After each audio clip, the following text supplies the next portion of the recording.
Isa din eh. Isa din na. Cellphone.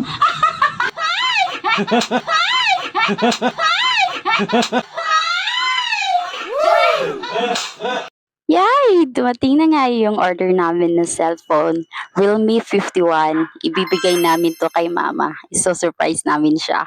At dahil first time namin umorder online ng CP through TikTok, pinakausapan namin si kuya na kami mag-a-unboxing kasama siya. Para sigurado ba, legit kumbaga. At in-game naman si kuya, may extra chika. Plano din pala siya bumili ng cellphone pero pinag-iipunan pa rin niya. Salute po sa inyo kuya, ang bait niyo po. At lalo nga be, legit. Sealed siya be, tingnan mo naman. While opening ako yung mas na-excite para kay mama. Lala ko kasi yung mama ko na di maluho physically. Si mama ko kasi yung taong ibubuhos yung pagmamahal para lang sa pamilya. Matagal na si mama ko nagpaparinig na gusto niya magka-cellphone. Kasi may mga anak siya or mga kapatid ako na nasa malayo. Gusto niyang kumustahin or gusto niyang makita sila. Kaya naman pinag-ipunan namin dahil deserve mo ito mama. At pagdating namin, kararating lang pala nila mama galing sa bukid.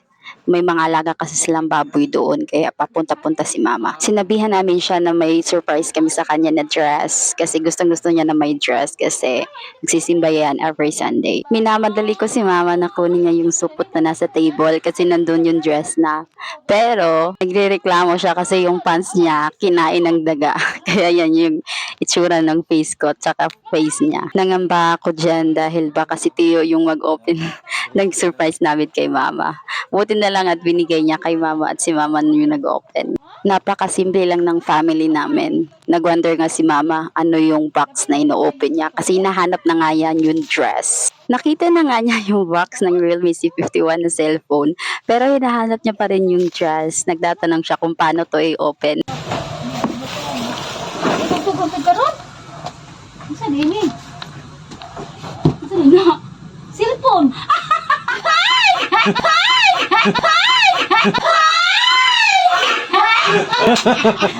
O diba, kitams, abot tayo ngayong saya ni mama. Napaka-priceless ng reaction ni mama dito. Kami kasi super simple lang sa life. Hindi kami tinuruan na maging maluho. Kaya sa amin, luxury ang mga gantong bagay. Ilang months din namin to pinag-ipunan kasi nga di tayo maperang tao. Pero pag galing sa kaibuturan ng puso mo at gusto mong mapasaya ang isang taong mahal mo, gagawa at gagawa ka ng paraan, lalo na sa mama mo. May hugot kasi tayong lahat sa ating buhay na tayo lang yung mga nakakaalam. Di ko mapagsidla ng aking kaligayahan habang nakikita ko ang aking mama na masaya kabila ng sakripisyo niya sa aming pamilya. Super proud kami sa iyo mama sa kabila ng mga nagawa mong kabutihan para sa amin.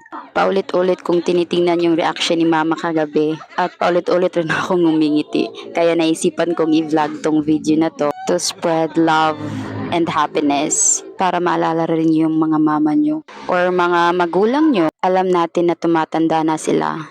Kaya pahalagahan natin ang kanilang presensya. Napakaswerte natin kasi may matatawag pa tayo na mama.